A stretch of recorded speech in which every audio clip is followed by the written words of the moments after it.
Hello my dear students and welcome to Zenith Academy Online. My name is Shagufta Jaipuri and we are on part 5 of the chapter Electric Circuits for GCSE O level, that is year 11 students. And in this video module we will be studying in detail about a very important law, that is Ohm's law, and we'll study the current voltage relationships by studying the current voltage graphs.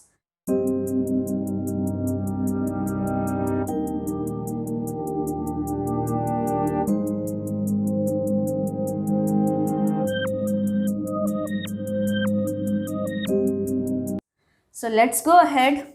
Student, before diving deep into what Ohm's law is, first we should understand that there are three quantities which are fundamental to electric circuits. And what are these three quantities? Current, voltage, that is the potential difference, and resistance. We have already studied about all the three fundamental quantities in our previous modules. So just let's recap it. What is electric current? We know electric current was rate of flow of charges. So it is the rate of flow of charges through a circuit. Second, what is potential difference or voltage? It is the amount of energy per unit charge needed to move that charge between 2 points in a circuit. So do you remember there were 2 points? So the amount of energy in bringing the unit charge from one point to another, or the amount of work done in bringing a unit positive charge from one point to another, was known as potential or voltage, which was equal to work done upon charge, work done per unit charge. Now resistance. In our last video we studied in detail about resistance. It is an obstruction to the flow of current, or we can say it is a measure of how hard it is to push the current through a circuit element. So how difficult it is to push the current through a circuit element. So in this video module we will be talking how to measure this resistance. Okay. So an important relationship between current, voltage and resistance in a circuit was discovered by George Simon Ohm. Okay. So he discovered the relationship between these three, and this relationship is known as Ohm's law. So let us study about this relationship. But before going deep in the relationship, first let us see what are resistors. We know a resistor is an electrical component that restricts the flow of electric current. So it looks something like this, a wide rectangle centered on a horizontal line. And the resistance of an electric component can be found. How can we find the resistance? By measuring the electric current flowing through it and the potential difference across it.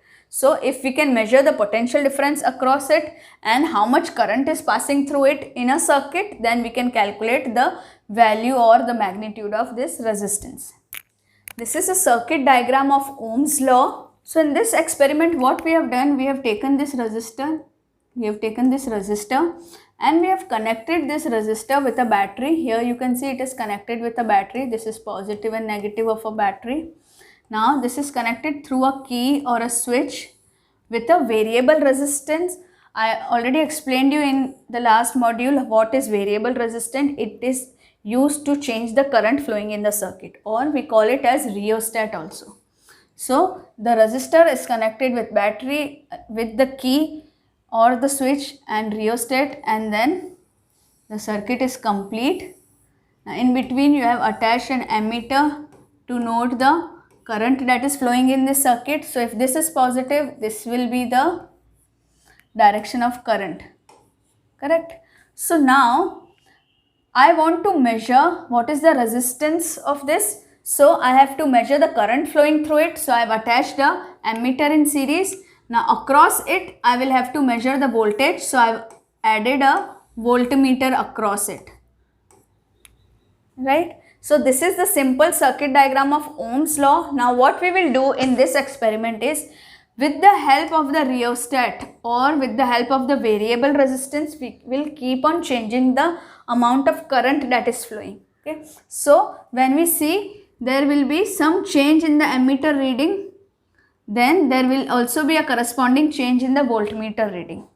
And we see that and we note that the change in these two readings, the variation in the current and voltage is linear. So both these quantities change in accordance with each other. So the current flowing through a resistor at a constant temperature is directly proportional to the potential difference across it.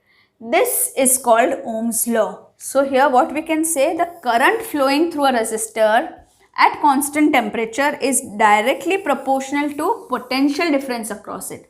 So the current that is flowing through it, okay, this current that is flowing through this resistor, which is noted by this ammeter, is directly proportional to the voltage across its points. Okay, so it is saying that current is directly proportional to the voltage applied across the ends, or we can say voltage is directly proportional to current.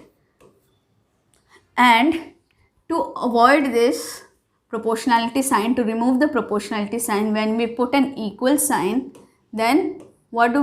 We add a constant, and this constant is resistance. Okay, let us see. So this is a diagrammatical representation or pictorial representation of Ohm's law experiment. Can you see this resistor? Now we want to find the resistance of this. Okay, so we have connected it with what? With the variable resistance or the rheostat. It is then connected with the key or switch, which is connected with the battery. Okay, so if this is the positive and this is the negative of battery, then this circuit is complete. Now we have added an ammeter here in the series, and across its ends we have joined a voltmeter. So you can see the voltmeter here. Now when I change the setting of the rheostat or the variable resistance, if I move this jockey, then what happens? The amount of current flowing in the circuit is changed. Then I will see some reading in the ammeter and also the corresponding reading in the voltmeter. So here you can see this related to this.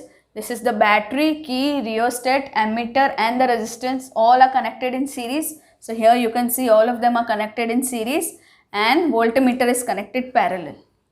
See, like this.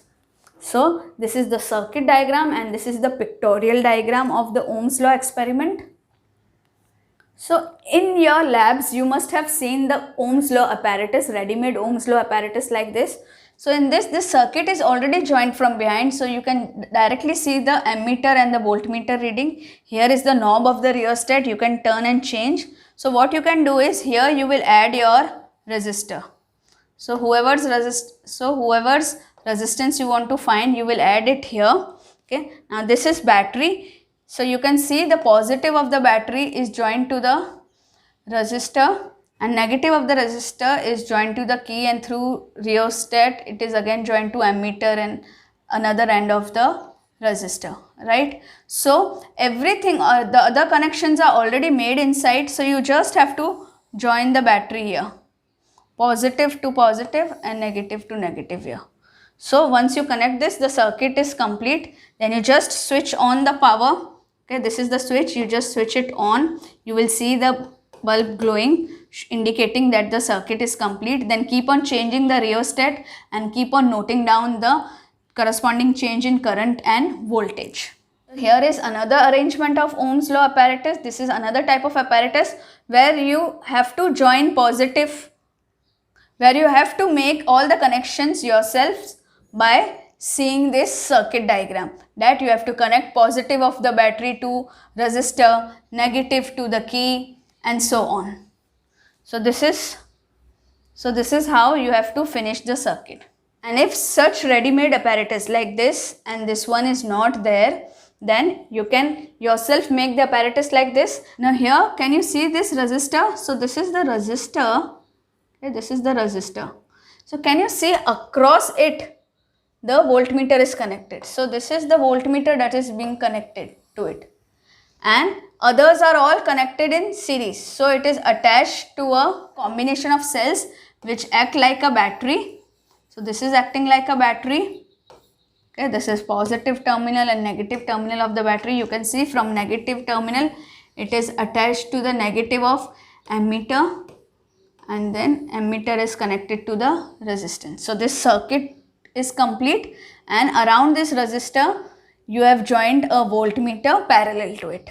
Okay, now when you put the cells into this, what will happen? The voltage will push the charge and this circuit will get completed. Now what will you do? You will keep on changing the voltage by using different amount of cells which are there in the series. So when you change this voltage, automatically the current changes. So you will note the change in current and the change in voltage. Now here you can see a better image.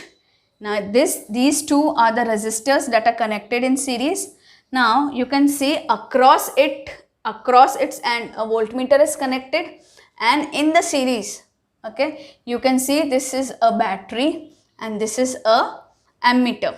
So what you can do is you can keep on changing the voltages here. If you keep on changing the voltage by adding different batteries, then the corresponding change in voltmeter and ammeter can be recorded. Now suppose we will make a table like this, okay. We know that R is equal to V upon I. Okay. Now this we got from Ohm's law. See, what did Ohm's law said? That V is equal to IR. So by Ohm's law we know that R is equal to V upon I. Okay. So now if we take a 2-volt battery initially, right? So voltage we have taken 2 volt. Then suppose we see a current. Now this is an ammeter having readings in amperes. So suppose we note 1 ampere.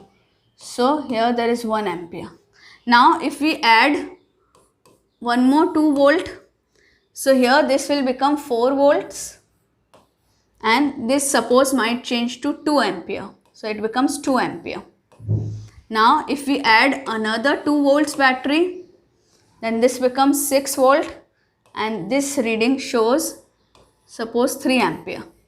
So when you take a lot of readings and if you calculate R, now in this case this is 2 ohms, here also it is 2 ohms, and here also it is 2 ohms. So everywhere you will see that this resistance is coming same. Okay, so this verifies the Ohm's law that this is constant when V and I are changing. So now if you try to plot the same readings here,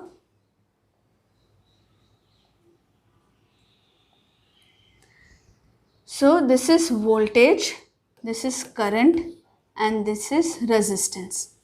Okay, so suppose earlier it was 2 volts, then it was 4 volts, and then it was 6 volts, and the corresponding change in current was 1 ampere, then it was 2 ampere, and then it was 3 ampere. So now if we plot the current on the x-axis and voltage on y-axis, you will see that you get a straight line graph. So if you take all the 4 quadrants, that is all the negative and positive values, then the graph would be something like this. Okay, a straight line graph. So all the conductors which follow Ohm's law have a straight line graph. Okay, the graph of V against I is always a straight line graph. Now this resistance, if we calculate, 2 upon 1 is 2 ohms. This is also 2 ohms. This is also 2 ohms. Now since this resistance is constant, that implies that this is a straight line graph. And if you are not given these values, you are just given the graph and you are told to find the resistance, what you will do? You will take 2 points and find the slope of this graph. Okay, so here also you know how to find the slope of a graph. See, this slope of the graph will represent R, that is resistance. So you have to take a value here, take a value here. So this will be delta V, that is change in voltage. And if you take these readings, the difference of this will be delta I. So delta V, that is change in voltage upon change in current, is nothing but R. Or you know the direct formula of slope. Slope is y2 minus y1 upon x2 minus x1. So if you take these 2 points, then this will be your y2 and this will be your y1. Okay, and these two will be your x1 and x2. Okay, so take any 2 points and find the slope by using this formula, and if you find the slope, that will give you the value of resistance. So this is how you can find resistance if the slope is given to you, or you can directly find it with the help of the table. So we can say that graph of current against potential difference shows you how the current flowing through a component varies with the potential difference across it. So if there is a change in potential or change in voltage, how the current is changing in the circuit can be explained or shown by such graphs. So let us now formulate Ohm's law, that what Ohm's law states. So Ohm's law forms the basis for all DC electric circuit analysis. It was first suggested by George Simon Ohm in 1826 that the current flowing in a uniform conducting wire. So this is Ohm's law. The current flowing in a uniform conducting wire is directly proportional to, so current is directly proportional to potential difference between its ends. So if there is a circuit and there is a resistor in it, then the current flowing in this resistor is directly proportional to the voltage which has been applied across the ends. Okay, so you can say I is directly proportional to V, or you can say V is directly proportional to I. Okay, so the constant of proportionality relating V and I is known as resistance. So when I remove this constant of proportionality, when I put an equal sign, I put a constant here R. So V equal to IR is the mathematical expression of Ohm's law. So the constant of proportionality relating V and I is known as resistance. The unit of resistance is Ohm.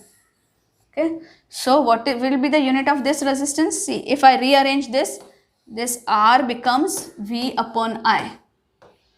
Okay, the unit of this resistance is Ohm. OHM, Ohm. What is the unit of voltage? Volt. What is the unit of current? Ampere. So if I say R is equal to V upon I, and if I write the units, Ohm is equal to volt upon ampere. So when it will be 1 ohm? When this and this will be 1. So 1 ohm is the resistance that is offered by a resistor if a current of 1 ampere flows through it when a potential of 1 volt is applied across it. I hope you understood the definition of 1 ohm. 1 ohm is that amount of resistance which is offered by a resistor when a current of 1 ampere flows through it if a voltage of, or if a potential difference of 1 volt is applied across its ends. So we say V equal to IR is the mathematical expression, where this R is also equal to rho L upon A. This we have already done in our module where we studied our resistance in detail. So V equal to IR, and this R, that is resistance, is rho L upon A, where rho is the specific resistance or resistivity, L is the length of the conductor or wire, and A is the area of cross section, which is also equal to pi r square. So I'll again recapitulate what Ohm's law is. So Ohm's law states that current flowing in a uniform conducting wire when the temperature is constant. Always you have to understand that temperature is constant. So the current flowing in a uniform conducting wire when the temperature is kept constant is directly proportional to, the current is directly proportional to potential difference between its ends. So basically current is directly proportional to potential difference, or potential difference is directly proportional to current. So V is equal to IR is the mathematical expression of Ohm's law. Now here you can see a graph of voltage versus the current. So you must have remembered that when we talk about Ohm's law, we always say that voltage and current are proportional to each other when the temperature is kept constant. So here, if I want to draw a VI graph, I will draw a straight line graph like this, or if I take all the 4 quadrants, I will draw a graph like this. Okay. Now this happens when the temperature is constant. Now here there are 2 straight line graphs. Now there are 2 different temperatures. Okay. So at T1 the graph will be like this. At T2 the graph will be like this. It means that if we change the temperature, there is some change in resistance, but that resistance is also constant. When is it constant? At that particular temperature. Now there is one more important relationship between resistance and temperature that you should know. We have already studied in our previous module of resistance that resistance is directly proportional to temperature. That is, when you increase the temperature of any conductor, what happens? The electrons, the free electrons which are there in the metal, will start colliding with each other. They gain kinetic energy and start colliding. So the resistance also increases. We know that temperature and resistance are directly proportional. So in this case, if this is T1 and this is T2, can you tell me which one is greater, T1 or T2? Which one is greater? Yes, you know that this one is more steep. This is a steep graph. If the graph is steep, that means its slope is more. Slope is more. So in these two, whose slope is more? This slope is more. If slope is more, resistance is more, because we know how we found out resistance by finding the slope. So if slope is more, resistance is more. So we can say that temperature 1 is more than temperature 2, because here the resistance of the first conductor is more than the resistance of conductor 2, and resistance is directly proportional to temperature. So if such a graph is given to you and you are told that which temperature will be higher, then by seeing the graph you can see whichever slope is steeper has a high resistance, and resistance and temperature are directly proportional. So this temperature is more. Or else, if temperature is not given and such a graph is given and they have asked which resistance will be more, you know the steeper one is having more resistance. So this will have more resistance and this will have low resistance. And whoever is having high resistance will have high temperature. Whoever is having low resistance will have low temperature. Now, let us talk about some numericals or some sums that are asked on Ohm's law. Now, the first question is, find the current through a resistor of resistance 2 ohm if the voltage across the resistor is 6 volt. Now, through Ohm's law, we know V equal to IR. V equal to I into R. Now, they have given the resistance and they have given the voltage. We have to find the current. So, by rearranging, we can write that I is equal to V upon R. So, V is 6 voltage and resistance is 2 ohm. So, it becomes 3. So, your current is 3 amperes. So, resistance of an electric iron is 50 ohm. And how much is the current? 4.2 ampere current flows through the resistance.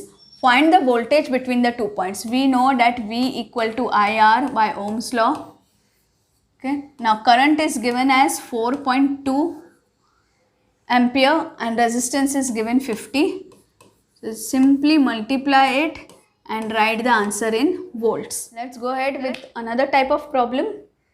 Now here, let the resistance of an electric component remains constant while the potential difference across the two ends of the component decreases to half of its former value. What change will occur in the current through it? Now there are two cases. In both the cases, if I say this is R and this is R dash. Okay, so in both the cases they are saying that resistance remains the same, it remains R, while the potential difference across the two ends of the component decreases to half. So if this was V, potential difference was V here, so now V dash becomes half of V, or we can say V upon 2. Okay. Now what change will occur in the current through it? So suppose initially the current was I here, so what will be the new current? What will be the change in current? Okay, so we know that V equal to IR. Rearranging it, we can get I equal to V upon R. Now in this case, I is I dash. So here we'll put dash everywhere. So what will be the new current? It will be V dash, which is V upon 2, that is half of the earlier voltage, divided by R.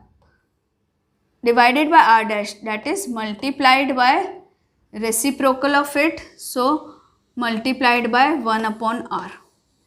Okay, so this we can write as I dash is equal to half into V upon R, right?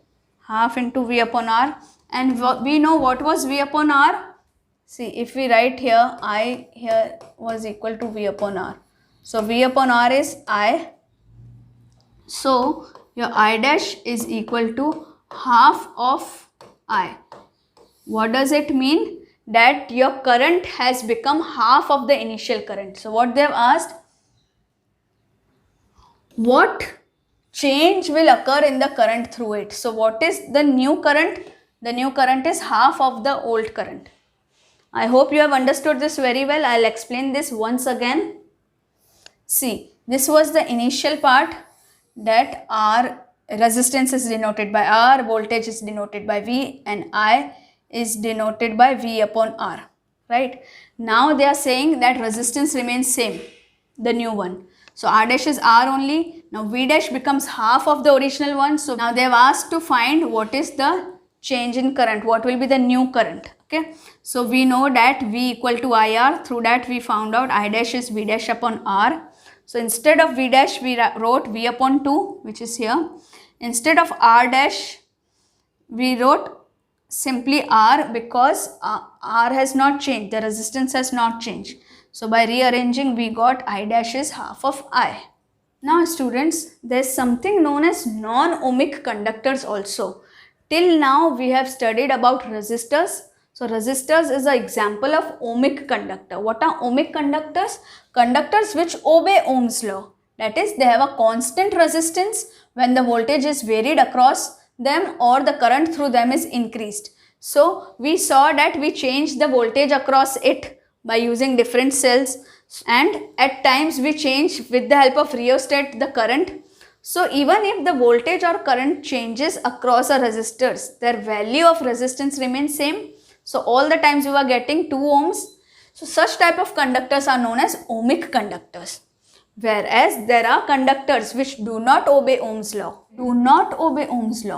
and they does not have a constant resistance. They does not have a constant resistance when the voltage is varied across them or the current through them is increased. Or in simple words we can say the conductor is non-ohmic if the current flowing through the conductor and the voltage across the device do not have linear relationship. Here we know that voltage and current has a linear relationship, by the graph we can say, but here they do not have a linear relationship. That is, the resistance is not same at every point. Here at every point, wherever you calculate, the resistance remains same. Okay, but here if you see V upon I graph and non-ohmic resistance, at every point the slope is changing, so the resistance is changing, so it does not have a linear relationship. So in ohmic conductors the examples are resistors that we just studied or normal nichrome wires, metal wires. Here the examples of non-ohmic conductors are filament, lamp, semiconductor devices like diodes, transistors, etc. So we'll talk about all these non-ohmic conductors in our next video lesson. So now you can see here a potential and current graph. So this is not a linear graph. So this is a graph of VI for a non-ohmic resistance. Now if we want to find resistance at certain point, say P, what do? We draw a tangent at that point and then we find the slope of that tangent. We take any 2 points on this tangent and find the slope to find the resistance at that particular point, say P. So we'll talk about all these non-ohmic resistance in our next video lesson. So for this video lesson, you should remember that the example of ohmic conductor is resistor that we did right now. Then you should also remember that current flowing through the resistor is directly proportional to the applied voltage. That is, current is directly proportional to voltage, and also that voltage and current through it have a linear relationship. So whenever we draw a graph of V versus I, it should be a linear graph. Then we should remember the resistance of the conductor depends on temperature and the resistance increases with increase in temperature. Okay, we know that resistance is directly proportional to temperature. So if temperature increases, resistance also increases. Also, one more important point to remember is if the current flowing through the resistance increases above its current carrying capacity, okay, then the resistance gets increased because of rise in temperature. The increased heat can cause the resistance to become non-ohmic. So suppose this is a VI graph, right? So initially what happens, resistance is same, so it is showing a linear change, okay? But if in case a large amount of current is passing through it, okay, so if the current flowing through the resistance increases above its current carrying capacity, so if the current increases above the current carrying capacity, then what will happen? See here, initially it was going linear like this, but after certain point, if the current is more, then it shows a non-linear relationship and goes curvy like this. So till here it was ohmic, and from here it is non-ohmic. So even an ohmic conductor can become non-ohmic if the current that is passing through it is above its current carrying capacity. So students, this was all about Ohm's law, the relationship between V, I and R, and what are the factors that affect this relationship. I hope you have understood this concept very well. If you have liked the video, please give it a thumbs up and write in the comment section as well. And if you have not yet subscribed to our channel, do it right away and don't forget to tap on the bell icon. Please keep on following us as we complete the whole chapter of electric circuits. Also, we'll be putting up all the videos for GCSE Year 11 for physics and chemistry on our channel. So keep following us and share our videos with all your friends and keep the learning on. Thank you and have a nice day.